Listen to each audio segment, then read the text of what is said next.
Hey everyone, Boomsie here with the Plamo Network. Today we're going to review the Armored Core CR-C89E Oracle version from Kotobukiya.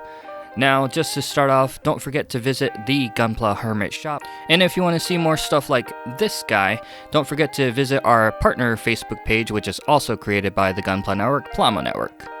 So, taking a look at the kit itself, all of the coloration and part separation that you see is usually a Kotobukiya standard. Everything there is already molded, plastic, and color coded to match what it needs to. There is a color coding guide inside of the manual if you wanted to paint some of those other parts that you don't see reflective here on the out-of-the-box version. Now this is a 1/72 scale model kit to the Armored Core series. It's hard to say where it kind of matches as far as Gunpla goes. Kotobukiya has kind of always done their own sizing and it's kind of random sometimes. Some of the kits are big, some of them are small. This one stands probably in between somewhere, I would say between a high grade and a master grade. It's pretty phenomenal. Again, with the part separation that they supplied here, there are a few flaws, but we'll get into that on the review. Alright, just for some quick size comparison, here it is with the Master Grade RX78-2, the High Grade version, and the SD Cross Silhouette. Alright, so again, the kit looks fantastic. All of the parts are molded, color separation. There are some seam lines. Again, this kit is from 2010. It was a reissue, so you are going to have some problems with, likewise, older kits. Bandai's got the same issue with some of the older kits from 2010. We didn't really start seeing a lot of movement between Bandai and Kotobukiya as far as design and engineering goes with the kits until much later throughout the years. All of the orange that you see on the kit itself are clear, transparent or translucent pieces.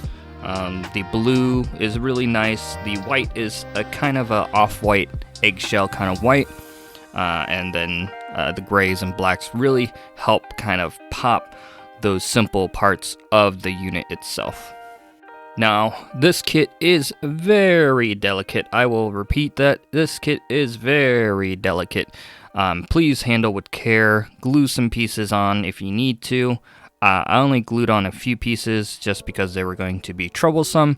You may see some of those pieces fall off, which is a common gripe of this kit itself.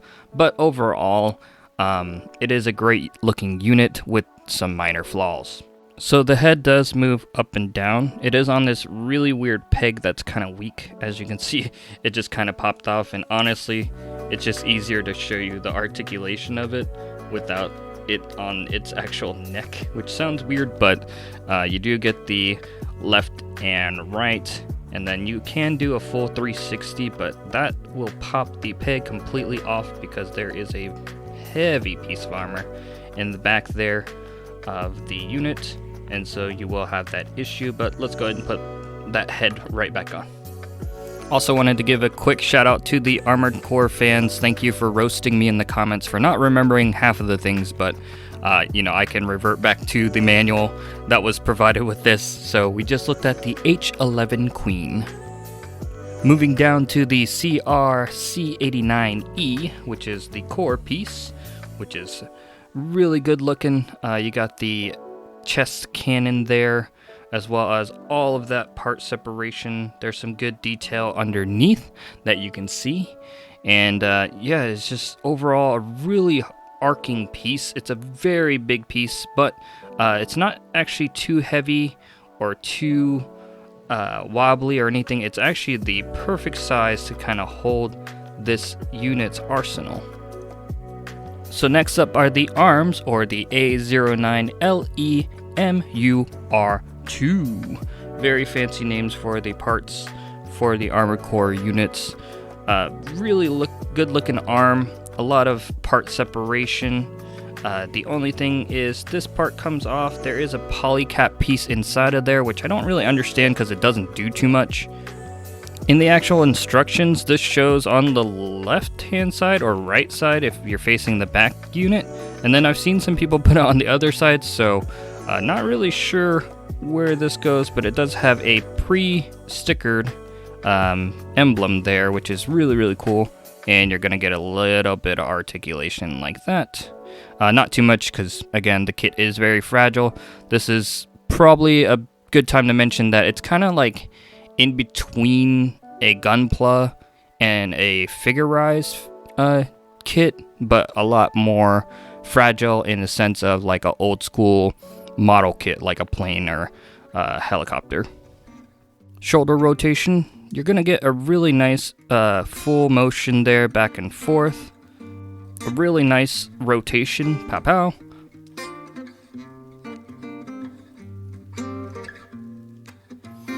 Arm extension up, really cool, but again, be super duper careful with this kit.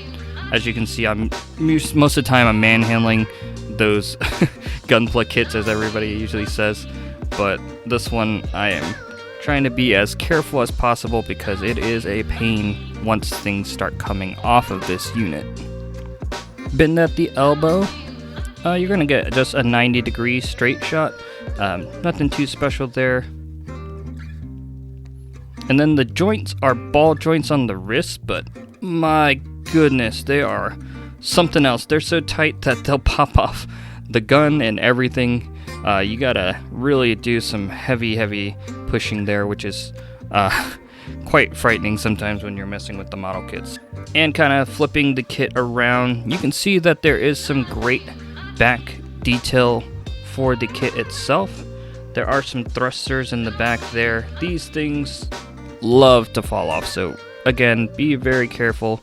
You're not going to get much articulation out of those. You may want to glue the peg in that those are actually stuck to because they are on a ball joint, but again, they will completely fall off on you. First up on the back unit, we're going to take a look. Let me grab that off because it's actually easier just to handle this. This is the CR-W-B91LGL. This is one of the cannon units for the shoulders. If you never played Armored Core, something similar to it would be Daemon X Machina, that's current. You basically have sub-weapons and main weapons and melee weapons. You got all kinds of stuff on your mech. Now this cannon or gun itself looks really nice compared to the other one. I wish these pegs were a little bit more deep. They're a little shallow, and as you've seen, they tend to like to fall off all the time. And the other back unit, we have the W15L Garyon. I believe this is a laser cannon. I'm sure some of the fans will correct me again in the comments. Again, thank you so much for the free 99 knowledge. Sorry, it's been years since I played, and this was a later unit that I wasn't really familiar with. It does have the firing mode as well as the storage mode, which the storage mode usually is like this on the back, and then once it raises up, basically the storage mode, and then it flips up into the firing mode, which is really nice. Kind of reminds me of the switch weapons from Bloodborne. This one, unfortunately, the detail's not great. There is a sliding mechanism here for that, for the pulse for the cannon, but it doesn't really move or do anything once it's in the firing mode. A little bit of love and detail for this one, but not as much as the other shoulder weapon. Alright, back to the front of the unit. The little tiny planes here are orbitals. They basically come off. They're pretty snug in there. You do have to be careful taking them out, as it could cause some problems, but they got some nice good detail on there, and these fly out and go around your enemy and kind of annoy them, kind of like so, and pew pew their faces to kind of make it disorienting. I did want to mention that on the top view of the kit, it does also look fantastic. The piping there on the shoulders is really nice, and all of those pieces are separated. You can actually take these off, and you can kind of see the line detail underneath, so that will be good for some panel lining. The next weapon is the CRWR93RL. This is a linear gun. Basically, it's just got a lot of detail. I'm not going to try to pop that off because we're going to have some issues, but I'll go ahead and just leave it on the hand and kind of show you what you're working with. A lot of detail can go into this. I'm actually probably going to make this kit look a little more realistic with some weathering and everything, which you can see later on my Instagram. The WL Moonlight, also known as the Moonlight Blade, or the melee weapon of the series. This one can be attached and detached from the arm. This one's not so troublesome. You can just pop that off and you see the little peg. I wish there would have been a little bit of beam detail, but we got enough beams. Maybe we can figure out which one fits in there at a later time. And then here on the torso, again, you can see that little bit of limited articulation. You can get a 360, but it will cause it to pop off. It's actually fairly snug, so you won't really have too much of an issue. And last but not least, the LH07 Dingo 02 DINGO, and Dingo was its name-o. It's got some articulation kicking to the side. The old stanky leg's not going to get too much motion. It is on a ball peg, and that is the reason why. These side skirts did not have a fancy name. I'm going to call them pokey guys. These pokey guys got a little bit of laser cannon. I'm not sure if that's accurate. Somebody please let us know in the comments below. With Armored Core kits, they can be very ambiguous on the style. This could be a radar, this could be a tracking, this could be a thruster, it could be possibly anything, but what it is a side skirt that likes to karate chop the shoulder there, and it does have good articulation.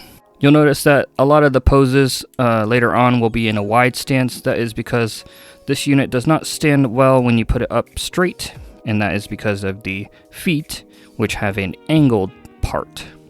Again, a lot of separation and parts detail in that molded plastic. You are going to get a really good tiger knee.